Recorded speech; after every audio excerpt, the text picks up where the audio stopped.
Students 5 marks का answer तो देता है, बट फर्स्ट ऑफ ऑल उन पॉइंट्स को इंपॉर्टेंस जानना देता है जिनकी कोई रिलेवेंसी नहीं। आपको ये भी मालूम होना चाहिए ना कि मेजर टॉपिक्स क्या क्या हैं सोशल साइंस में।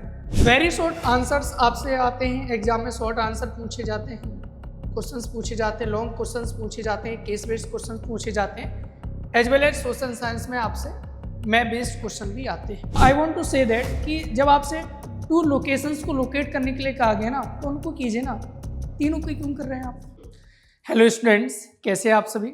मैं Sumit Kumar, social science faculty, आपके लिए आज एक महत्वपूर्ण टॉपिक लेकर आया हूं। और मैंने ये भी देखा भी है कि बहुत सारे स्टूडेंट्स के डाउट रहते हैं, सर 5 मार्क्स के क्वेश्चन में हम कैसे अच्छे मार्क्स लेकर आए, and as well as 5 marks का जो क्वेश्चन है उसको कैसे सॉल्व करें। तो आज 5 मार्क्स के क्वेश्चन को सॉल्व करने के लिए मैं जो पॉइंट्स लेकर आया हूँ वो काफ़ी इंपॉर्टेंट हैं आप सभी स्टूडेंट्स के लिए। तो एक एक पॉइंट करके मैं सभी पॉइंट्स को आपको एक्सप्लेन करूंगा, एज वेल एज एग्जाम के दौरान आपको क्या मिस्टेक्स नहीं करनी है 5 मार्क्स के क्वेश्चन में, ठीक है, जब आप आंसर दे रहे हैं उस क्वेश्चन का, एंड कौन से ऐसे पॉइंट्स हैं जिनको आपको ध्यान में रखना है जब भी आप आंसर दें, ठीक है। So let me start. How to score 5 out of 5 in SST and science. यानी एसएसटी और साइंस में जब आपसे 5 मार्क्स का क्वेश्चन पूछा जा रहा है तो आप आंसर कैसे दोगे। देखिए, फर्स्ट ऑफ ऑल आपको ये समझना चाहिए कि एसएसटी की यदि हम बात करें तो एसएसटी में 20 मार्क्स के जो क्वेश्चंस होते हैं, ठीक है, एमसीक्यू बेस्ड होते हैं जिसमें रीजन एडजेसेंट पर बेस्ड होते हैं। उसके बाद 2 मार्क्स का क्वेश्चन आता है, 3 मार्क्स का, 4 मार्क्स का एंड 5 मार्क्स का। स्टूडेंट्स जो होते हैं ना वो 2, 3 एंड 4 मार्क्स के क्वेश्चन को ईजिली सॉल्व कर लेते हैं। मेन प्रॉब्लम जो होती है ना वो 5 मार्क्स के क्वेश्चन में होते हैं।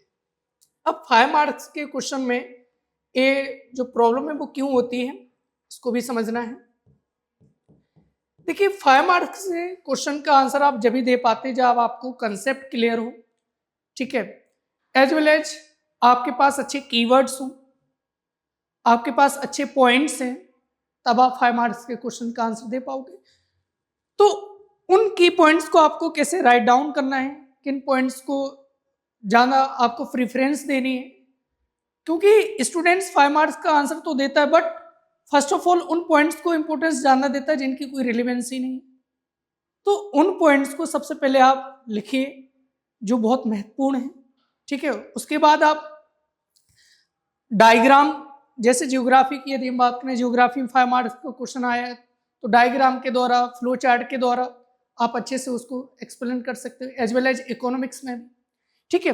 तो साइंस में यदि हम बात करें तो साइंस में सबसे पहले आपको जो 5 मार्क्स का आंसर है ना उसको डेफिनेशन से स्टार्ट करना है, ठीक है। डेफिनेशन लिखिए, उसके बाद स्टेप्स को अपनाइए, यानी जो ऑर्डर है आंसर का उसको स्टेप वाइज लिखिए, ठीक है। सेकेंड पॉइंट आपको ये याद रखना है।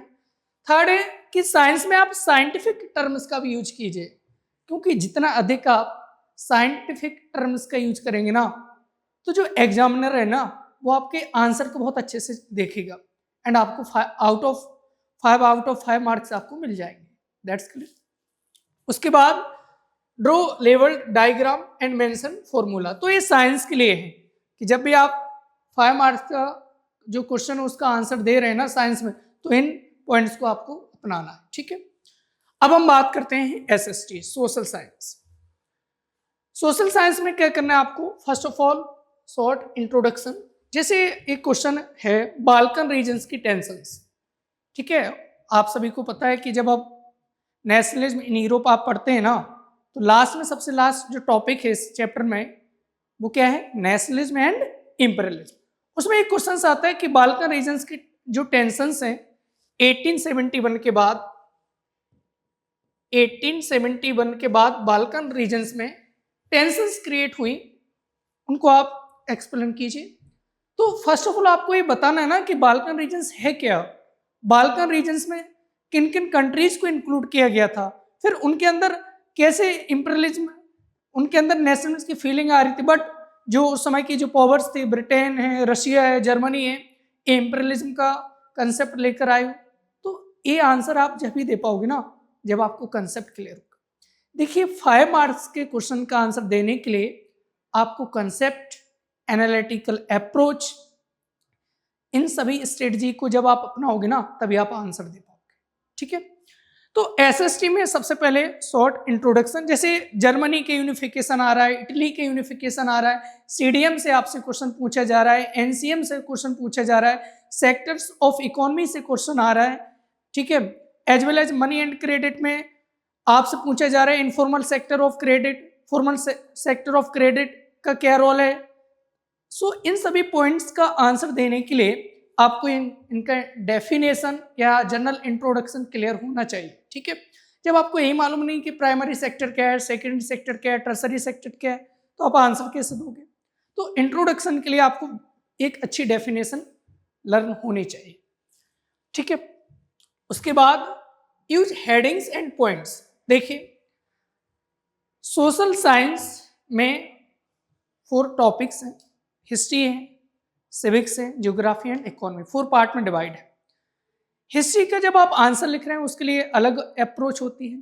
ठीक है, जब आप सिविक्स का आंसर लिख रहे हैं उसके लिए अलग अप्रोच है, ज्योग्राफी का आंसर लिख रहे हैं 5 मार्क्स का उसके लिए अलग अप्रोच है। ठीक है, इकोनॉमी का लिख रहे हैं आप आंसर तो उसके लिए अलग अप्रोच है। यानी ऐसा नहीं कि जिन पॉइंट्स को आप हिस्ट्री में अपना रहे हैं उन पॉइंट्स को आप सिविक्स में भी अपनाओगे, ऐसा नहीं। Civics theory based top concept है। ठीक है, हिस्ट्री में हम जब भी आंसर देते हैं तो ज़्यादा प्रायोरिटी डेट्स को देते हैं। ठीक है, इवेंट्स को कनेक्ट करते हैं। Are you understanding. तो हिस्ट्री में जब आप 5 मार्क्स का आंसर लिख रहे हैं ना तो जो डेट्स हैं उनको अंडरलाइन कीजिए। ठीक है, एज वेल एज इवेंट को जब आप कनेक्ट कर रहे हैं, जैसे नेपोलियन कोड के बाद जैसा आप ट्रीटी ऑफ वियना को कनेक्ट कर रहे हैं तो उसको भी अंडरलाइन कीजिए। थर्ड, आपको ये भी मालूम है कि जो मैप से क्वेश्चन आने हैं हिस्ट्री से, ठीक है, वो नेशनल इंडिया से ही आने हैं। जो सेकंड चैप्टर है हिस्ट्री का वो भी 2 मार्क्स का आना है, उस पर भी हम आगे डिस्कस करेंगे। ठीक है, तो हिस्ट्री में मेंशन डेट्स एंड फैक्ट जो पॉइंट है उनको मेंशन करना है आपको। सिविक्स में क्या करना है, सिविक्स में जस्ट हम बात करें आपके सिविक्स के जो 3 मेजर चैप्टर हैं आपको। ठीक है, first power sharing, second federalism, third political parties. आपको ये भी मालूम होना चाहिए ना कि मेजर टॉपिक्स क्या क्या हैं सोशल साइंस में। तो 3 टॉपिक्स सिविक्स के हैं, ऑलरेडी मैंने आपको बताया अभी, है ना। 3 टॉपिक्स आपके हिस्ट्री के हैं, nationalism in Europe, nationalism in India, print culture in the modern world, and 3 topics economy. ठीक है, development, sectors of economy, money and credit, and 4 chapters आपके जियोग्राफी के हैं, रिसोर्स एंड डेवलपमेंट। ठीक है, water resources, agriculture, manufacturing industry. ठीक है, lifelines of economy से आपसे जो क्वेश्चन आना है वो मैप बेस्ड क्वेश्चन आना है। ठीक है, तो जियोग्राफी में आपको क्या कर सकते हो, आप डायग्राम या फ्लो चार्ट बना के आप आंसर दे सकते हो 5 मार्क्स का के क्वेश्चन का। ठीक है, जैसे आयरन ओर से रिलेटेड क्वेश्चन आ गया कि आयरन के जो ओर हैं just like anthracite, bituminous, lignite पीट, तो इनको आप कैसे एक्सप्लेन करना है, किन रॉक्स में ये पाए जाते हैं, तो इसको आप फ्लो चार्ट के द्वारा या मैप का यूज करके आप आंसर लिख सकते हैं।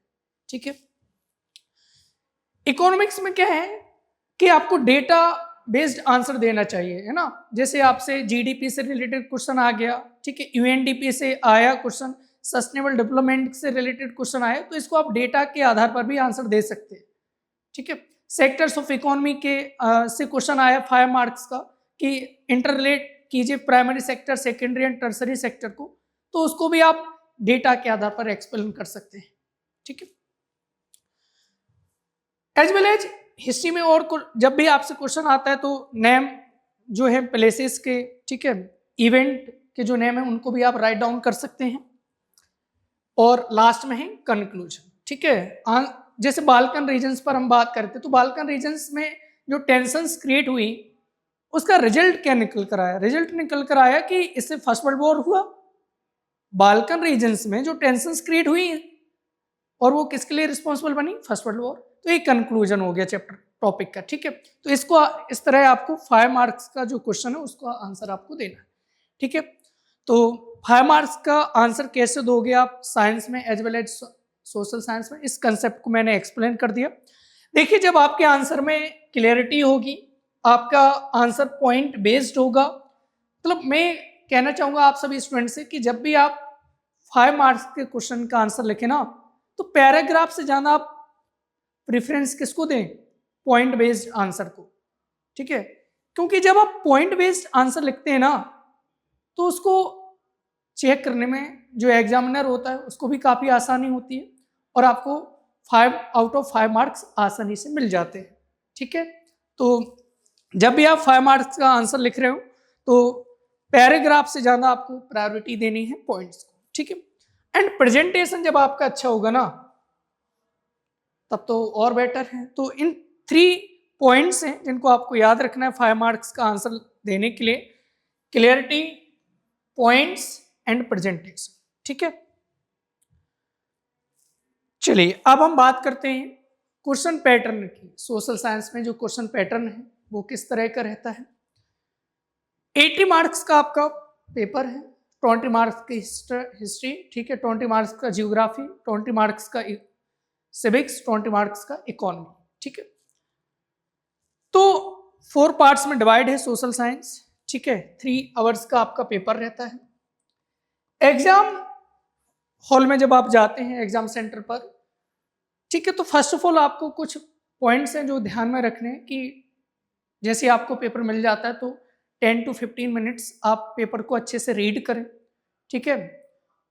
जो क्वेश्चंस आप इजीली सॉल्व कर सकते हैं, उन जिनके आंसर्स आपको बहुत अच्छे से लर्न है ना, उनको फर्स्ट ऑफ ऑल उनको लिखिए आप, ठीक है? उसके बाद जिनमें थोड़ा बहुत डाउट है उनको प्रेफरेंस दें, एंड जो मैप वाला पार्ट है ना उसको तो सबसे लास्ट में करना है, ठीक है? तो वेरी शॉर्ट आंसर्स आपसे आते हैं एग्जाम में, शॉर्ट आंसर पूछे जाते हैं, क्वेश्चंस पूछे जाते हैं, लॉन्ग क्वेश्चंस पूछे जाते हैं, केस बेस्ड क्वेश्चंस पूछे जाते हैं, as well as social science में आपसे मैप बेस्ड क्वेश्चन भी आते हैं, ठीक है? अब जब आपसे 2 मार्क्स का क्वेश्चन पूछा जा रहा है या 3 मार्क्स का या 4 मार्क्स का या 5 मार्क्स का, तो इसके लिए आपको टाइम मैनेजमेंट करना आना चाहिए कि 2 मार्क्स का आंसर आप कितने टाइम में लिख सकते हैं, 3 मार्क्स का कितने टाइम में। तो ये एक दिन में नहीं होता है टाइम मैनेजमेंट, इसके लिए आपको डेली प्रैक्टिस करनी होगी, ठीक है? तो I want to say that all of students, अब आने वाले हैं आपके बोर्ड एग्जाम, तो इसके लिए आप क्या कीजिए, डेली आंसर राइटिंग प्रैक्टिस कीजिए, और जब भी आप आंसर राइटिंग करें तो आप टाइम मैनेजमेंट जरूर, ठीक है? तो टाइम मैनेजमेंट के आधार पर जब आप एग्जाम सेंटर में होंगे ना तो आप इजीली आंसर दे सकते हैं, एंड लास्ट के जो 20 मिनट्स एग्जाम हॉल में उसके लिए आपको क्या करना है, अपने आंसर्स को चेक करना होता है कि आपने जो लिखे वो सही है या नहीं, ठीक है? क्योंकि स्लिप मिस्टेक्स जो होती है ना एग्जाम में वो इसी बात को लेकर होती है कि कई बार ऐसा होता है कि क्वेश्चन कुछ और आया, आपने आंसर कुछ और दे दिया, मतलब पूछा गया आपसे एनसीएम के की जो रिजल्ट्स हैं आपने सीडीएम के बारे में लिख दिया। तो आंसर बहुत अच्छे से लिखना है आपको, प्रेजेंटेशन बहुत अच्छे से देना है, क्वेश्चन को बहुत अच्छे से रीड करना है। देखिए ये सब कॉमन बातें हैं, बट जब आपके मार्क्स कटते हैं ना तब आपको एनालाइज होता है कि शायद मैंने इस क्वेश्चन को अच्छे से पढ़ लिया होता तो इसका आंसर बहुत अच्छे से मैं दे देता। तो क्वेश्चन को अच्छे से रीड कीजिए, ठीक है? उसके बाद आप टू द पॉइंट आंसर लिखिए, एंड सोशल साइंस में तो सबसे मेन पॉइंट यही होता है कि क्वेश्चन की यदि आपको अंडरस्टैंडिंग हुई ना तो आप आंसर बहुत इजीली दे सकते हैं, और आंसर देने में उन्हीं पॉइंट्स को आप प्रेफरेंस दें जिनकी रिलेवेंसी है, ठीक है? तो ये सभी बातें आपको याद रखनी है, ठीक है? तो स्मार्ट वर्क करना है। देखिए आज का टाइम वो नहीं है कि आप हार्ड वर्क कर रहे हैं तो आपको अच्छे मार्क्स मिल जाएंगे, ठीक है? हार्ड वर्क के साथ साथ यदि आपके पास स्मार्ट स्टडी है आप बहुत अच्छे मार्क्स लेकर आ सकते हैं, ठीक है? तो सबसे पहले एग्जाम टिप्स है कि नॉन जो क्वेश्चंस हैं आंसर ऑल क्वेश्चंस, ठीक है? एंड ये भी याद रखना कि यदि किसी पोर्शन में आपसे 2 क्वेश्चन सॉल्व करने के लिए कहा गया तो ऐसा नहीं आप कि 3 क्वेश्चन सॉल्व कर रहे हैं, उसकी कोई रिलेवेंसी नहीं है, टाइम बर्बाद होगा आपका। मतलब पेपर में जो आपसे पूछा गया ना वही आंसर देना है आपको, अपनी तरफ से कुछ एक्स्ट्रा पॉइंट्स ऐड करने की नीड नहीं है, ठीक है, जितना क्वेश्चन पूछेंगे उतना आप आंसर दीजिए।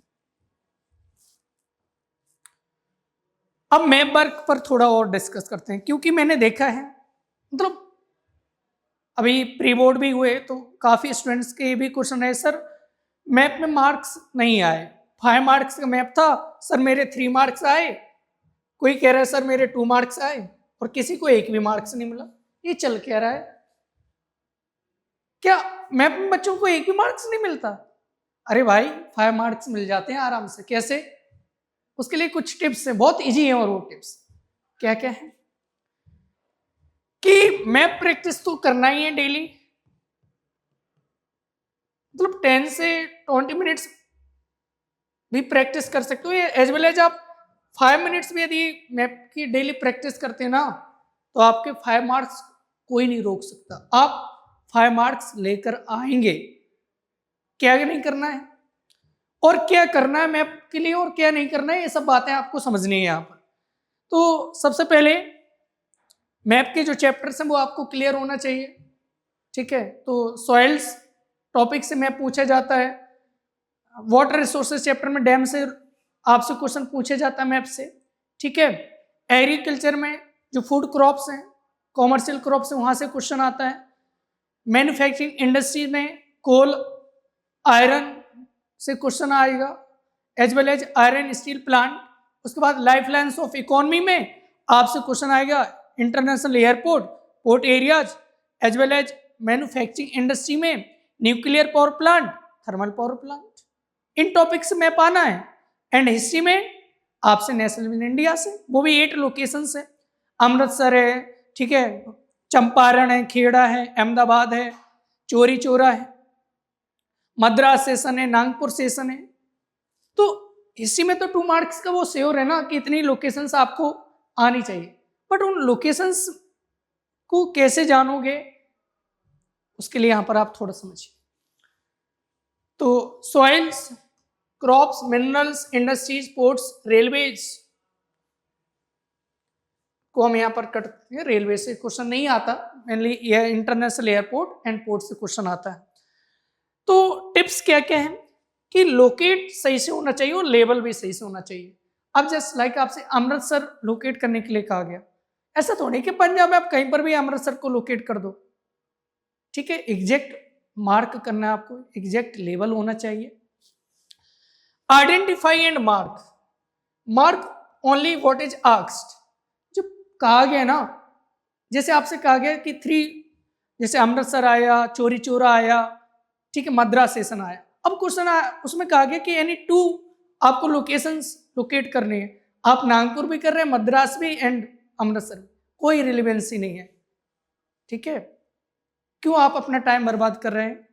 तो उसके लिए आप मतलब I want to say that कि जब आपसे 2 लोकेशंस को लोकेट करने के लिए कहा गया ना तो उनको कीजिए ना, तीनों को क्यों कर रहे हैं आप? तो वहां पर भी स्टूडेंट्स मिस्टेक करते हैं, क्योंकि एक से मार्किंग कर रहे हैं ना आप तो लॉस ऑफ मार्किंग है, तो इससे बचना है आप सभी को, ठीक है।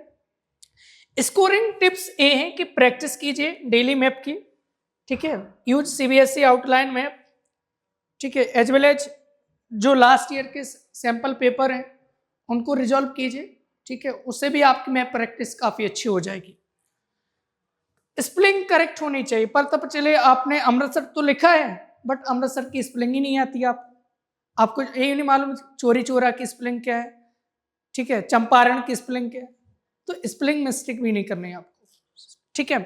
नीट एंड स्ट्रेट राइटिंग, ठीक है, इरेजर अपने साथ लीजिए, ठीक है। पेंसिल से आप लोकेशन जो है ना उसको स्मॉल डॉट के साथ लोकेट कीजिए। तो नीट एंड स्ट्रेट राइटिंग का भी ध्यान रखना है आपको, ठीक है। एंड नो ओवर राइटिंग, ठीक है। कॉमन मिस्टेक्स जो अवॉइड करनी है आपको, रॉन्ग लोकेशन नहीं सिलेक्ट करना है। मालूम है कि नागपुर महाराष्ट्र में, तो महाराष्ट्र में ही लोकेट कीजिए ना, उसको कर्नाटक में लोकेट करने की क्या नीड है, ठीक है। डार्क शेडिंग, जैसे सोयल से क्वेश्चन आया, सोयल को लोकेट करना है, alluvial soil, black soil, laterite soil, ठीक है। तो इसके लिए आप जो डार्क शेडिंग है उसका यूज कर सकते हैं ना, कलर कर सकते हो। As well as writing full sentence, तो इन मिस्टेक्स को आपको अवॉइड करना है, ठीक है। तो ये सभी आपके लिए टिप्स होगी, किससे रिलेटेड, मैप से रिलेटेड।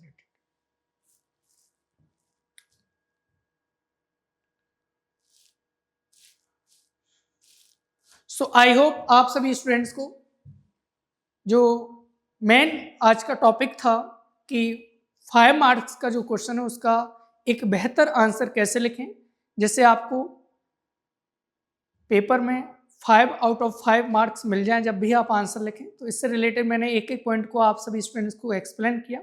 उम्मीद है अब आप सभी स्टूडेंट्स 5 आउट ऑफ 5 मार्क्स लेकर आएंगे। 5 मार्क्स के क्वेश्चन में एक भी मार्क्स आपका नहीं जाएगा बर्बाद, ठीक है। Wish you all the best, thank you.